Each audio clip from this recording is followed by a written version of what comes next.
Slavă lui Dumnezeu stă în ascunderea lucrurilor, iar slavă împăraților stă în cercetarea lucrurilor. Proverbele 25, versetul 2. Estera, capitolul 3.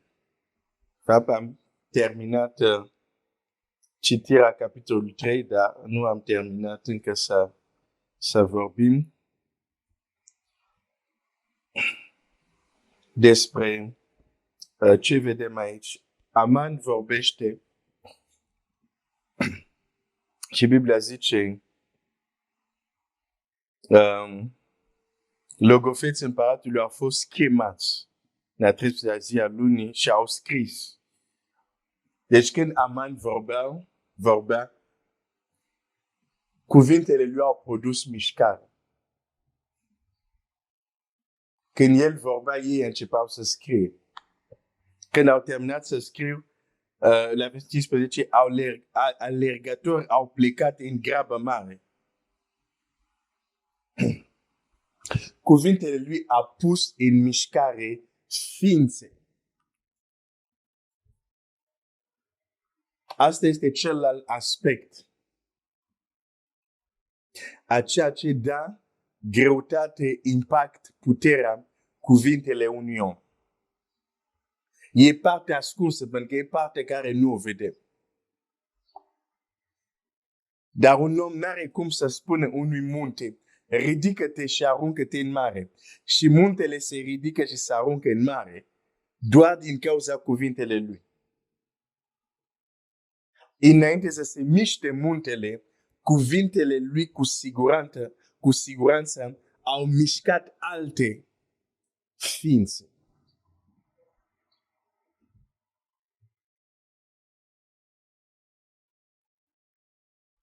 Am citit ieri că îngerii lui Dumnezeu sunt puternici și împlinesc poruncile lui.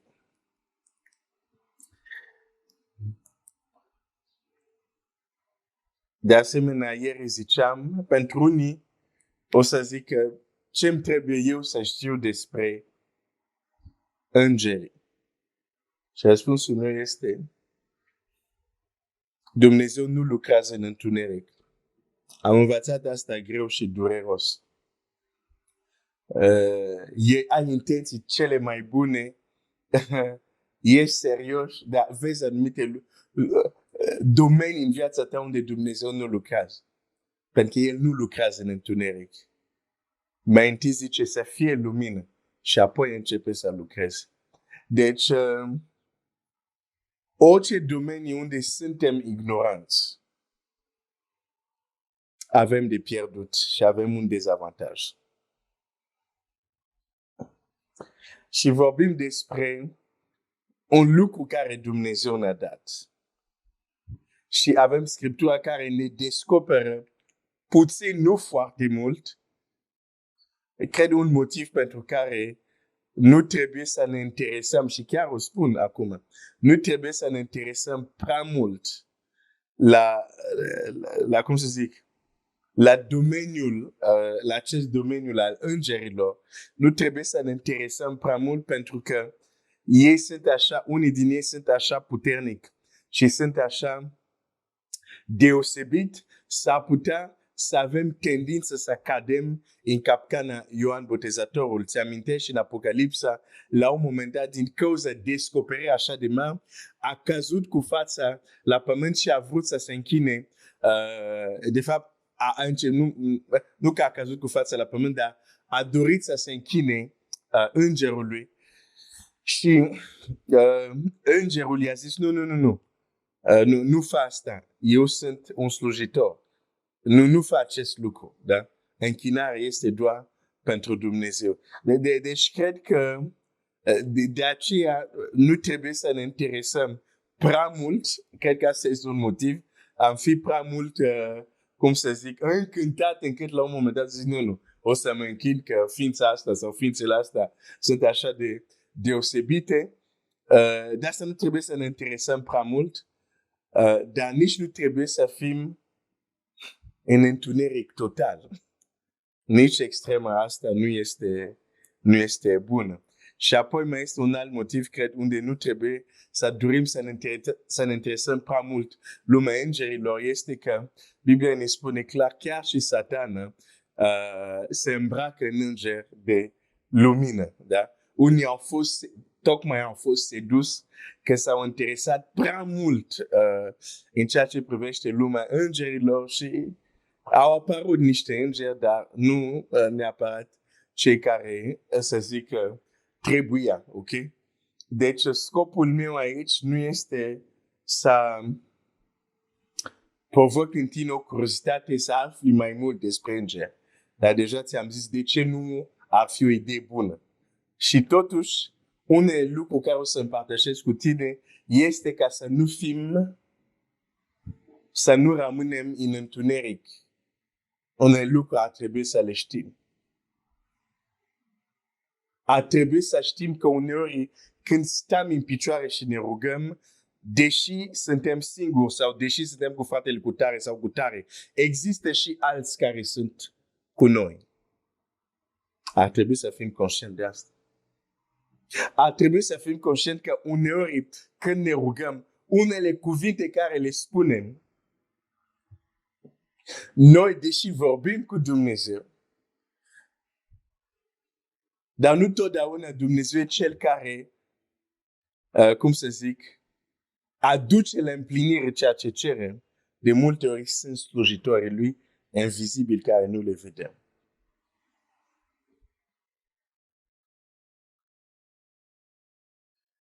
Și trebuie să înțelegem acest aspect al autorității sau acest aspect care face ca cuvintele unui om să fie puternice este câți soldați ascultă sau câți slujitori ascultă de cuvintele omului respectiv. Și aici când vorbesc de soldați sau de slujitori, mă refer la înger direct. Ascultă nu în sensul că el le dă poruncilor, o să vedem anumite exemple, dar ascultă în sensul când acel om strigă la Dumnezeu. Ei sunt deja acolo pentru a executa ce spune.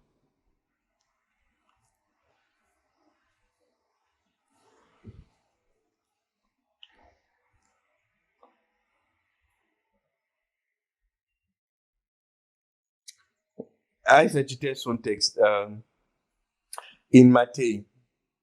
Hai să citesc Matei 9.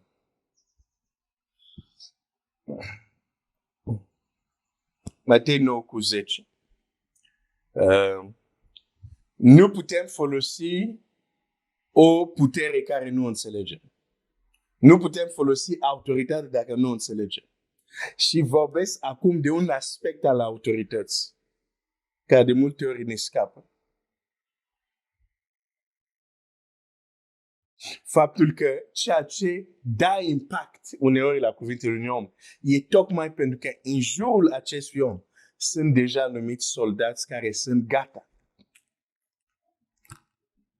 Rugăciunile lui sunt doar niște semnale. Cum se roagă gata, ei se pun în mișcare și mișcarea lor e ceea ce face să se producă, să se întâmple lucrurile.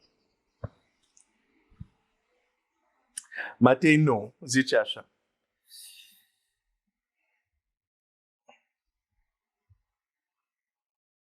Este Matei 9, hai să văd.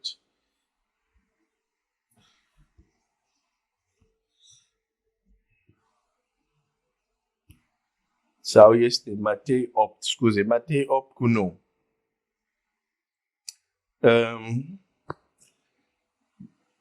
Hai să 8 cu 8. Doamne a răspuns sutașul. Nu sunt vrednic să intri sub acoperământul meu, ci zi numai un cuvânt și robul meu va fi tămăduit. Căci eu sunt om sub stăpânire.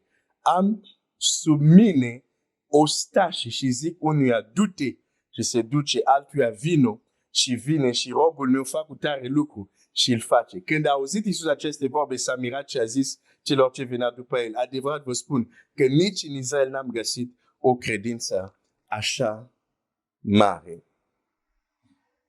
Dar nu numai că erau credințe așa mare, acel sutaș a plecat de lucrurile vizibile pentru a înțelege împărația invizibilă. A luat situația lui și a zis, eu ca și soldat sunt supus la niște superiori. Dar la rândul meu există cei care sunt supuși și trebuie doar să vorbesc și lucrurile se pun în mișcare.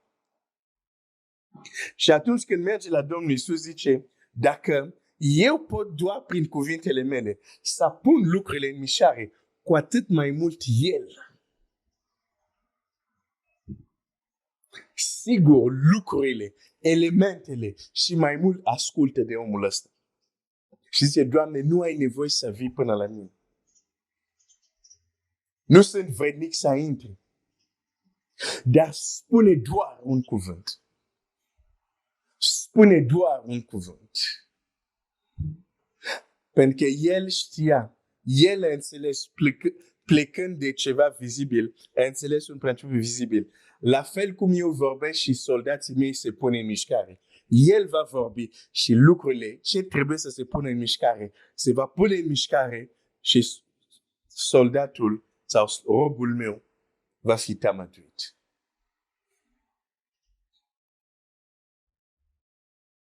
Cuvintele sunt puternice pentru că pun anumite lucruri în mișcare. Dar cuvintele mele nu mișcă nimic, nu se întâmplă nimic.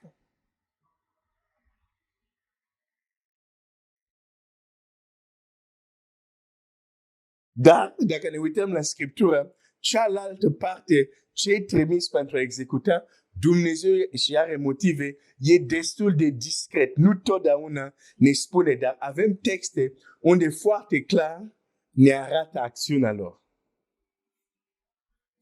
Dar în multe alte locuri unde au acționat, nu s-a menționat.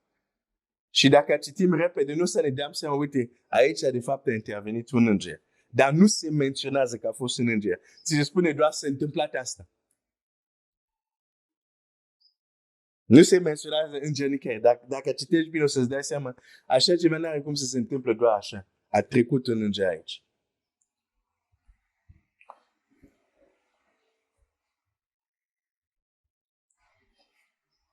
Cuvintele noastre pun în mișcare. Sau trebuie să pun în mișcare. Când te uiți, de exemplu, la Aman, avantajul lui Aman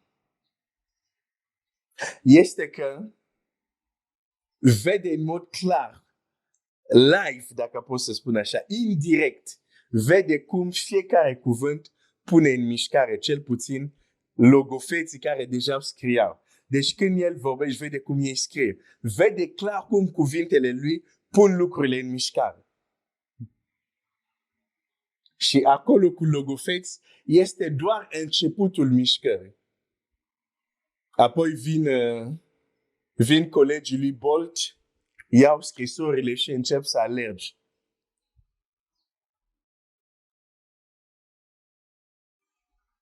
Și alergători se duc și continuă mișcarea. Când alergători se duc și dau scrisoarele la dregător, și așa mai departe, mișcarea continuă. El vede doar o parte. Dar are un avantaj. Când vorbește, vede mișcare. Noi când vorbim, nu vedem. Și Dumnezeu ne cere doar să credem. Nu trebuie să vedem. Și totuși, e bine să fim conștienți că nu vorbesc în vânt. Cuvintele nu dispar așa.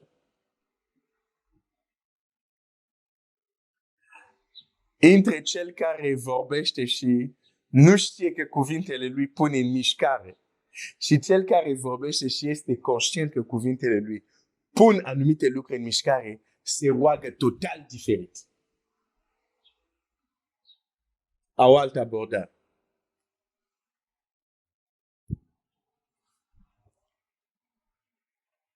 Cuvintele noastre sunt importante. Acum, deja e înaintat timpul. Ok. Din ce spune soldatul respectiv? Este un principiu foarte important. El zice așa, eu sunt supus și am alți care îmi sunt supuși. Dacă vrei să exersezi autoritate, dacă vrei ca cuvintele tale să nu se piardă în atmosferă, va trebui să înveți să te supui lui Dumnezeu. Va trebui să învățăm să ne supunem lui Dumnezeu. Dacă nu învățăm supunere, dacă nu suntem supuși, suntem noi primii care introducem dezordine și apoi nu trebuie să ne uimim că cuvintele care le spunem nu se duc nicăieri. Pentru că suntem noi înșine suntem factori de dezordine. În faptul că nu am învățat să ne supunem lui Dumnezeu. Acel sutaș a înțeles foarte bine. El este supus și pentru că este supus, când vorbește, lucrurile se pun în mișcare. Și Biblia spune, uite un lucru care spune Biblia, ca să vezi că are legătură. Ok, Iacov și o să închei. Iacov 5 cu... Unde ești?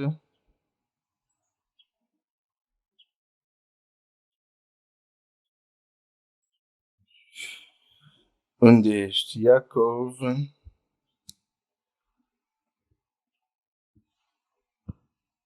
Dacă nu e 5, o să fie 4, așa. Iacov 4:7. Uite ce zice. Supuneți-vă, dar lui Dumnezeu, împotriviți-vă diavolului și el va fugi de la voi. Spune-mi, care e legătura? Acest verset pune legătura clară între capacitatea de a exersa autoritatea spirituală și supunerea la Dumnezeu. Zice, supuneți-vă dar lui Dumnezeu. Sutașul a zis, eu sunt supus. Iar când vorbesc, celălalt se mișcă. Supuneți-vă dar lui Dumnezeu. Împotriviți-vă diavolului și el va fugi de la voi. De ce? Pentru că acum cuvintele tale pun în mișcare. Pentru că ești supus lui Dumnezeu. O să mă opresc aici, astăzi. Dumnezeu să te binecuvinteze. E important să înțelegem acest principiu. Degeaba mă duc, mă rog și zic și în Hristos avem victorie, avem autoritate, dar sunt nesupus. Cuvintele mele, oricât de frumos au sunat, n-au greutate. Nu se mișcă nimeni. Uneori îmi imaginez, uneori înger vin zi, cine e ăsta? Așteptam altul. Când altul o să se roagă, o să ne mișcăm. Ăsta nu. Pentru asta nu ne mișcăm. Bine, am o imaginație prea bogată. Da, ai înțeles ideea. Și aș vrea să încep, să reîncep un lucru care am spus de multe ori și am încetat. Apropo, te mai închini lui Dumnezeu? Te mai pui cu genunchi și fața la pământ înaintea Creatorului? Sau ți se pare prea mult de făcut?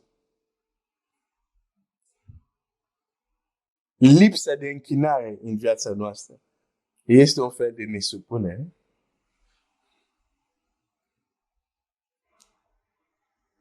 A fi nesupus nu înseamnă că te-ai dus în lume și ai început din nou neapărat să trăiești cum trăiai înainte. Nu. Poți să fii nesupus pentru că, deși înveți anumite principii, spui nu, eu nu o să mă închin așa. Asta era pentru Avram, pentru Isaac. Eu nu mă pun în genul cu fața la pământ. Zici că era pentru Avram, Isaac și... Dar dacă citești în Apocalipsa și cei din Apocalipsa înaintea tronului se aruncă cu fața la pământ. Deci nu este învechit. Nu este expirat. Este valabil. Închină-te lui Dumnezeu. Să ne supunem lui. Și apoi, când vorbim, să vedem ce se mișcă. Dumnezeu să te binecuvânteze.